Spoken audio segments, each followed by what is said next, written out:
Imagine if the Washington Nationals suddenly called many of the Harrisburg Senators up to the big leagues. There wouldn't be enough players to field a team here.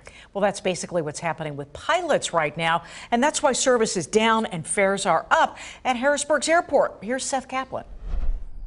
Dawn in Salisbury, Maryland. We're here to operate a flight from Salisbury to Charlotte. Harrisburg-based Captain Chris Bernard and First Officer Michael Hornberger, then to Huntington, West Virginia, back to Charlotte, and we're scheduled to fly back from Charlotte to Harrisburg tomorrow around 11:30.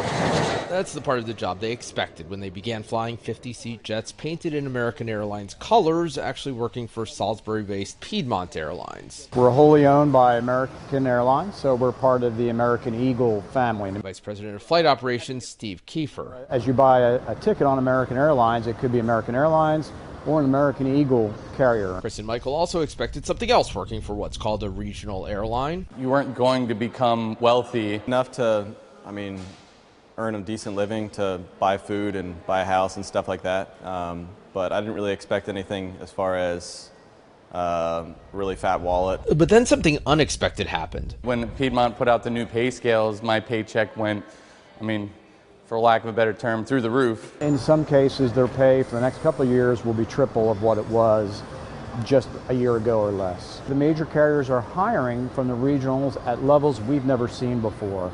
And so in order to staff the regionals, we're now offering very competitive pay. The reason? Not enough pilots. Like these two pilots, Kiefer is based at HIA. We operate flights from here to Charlotte, to Philly, to Boston, to Chicago. So Piedmont is particularly important at Harrisburg International because of what it does for American, but it's exactly the same story at regional airlines that fly for United and Delta. They're just trying to figure out how do we get more aircraft that are available into the market as quickly as they can. HIA spokesman Scott Miller. Detroit, we used to be 3-4 flights a day. We're 1 or 2 depending on the time of the year right now. And that's what's frustrating. And expensive. HIA is generally a little more expensive than bigger airports like Baltimore, Washington, and Philadelphia. A year ago, you would have paid an average of $446 for a domestic round-trip ticket from Harrisburg compared to $360 at Philly and $322 at BWI.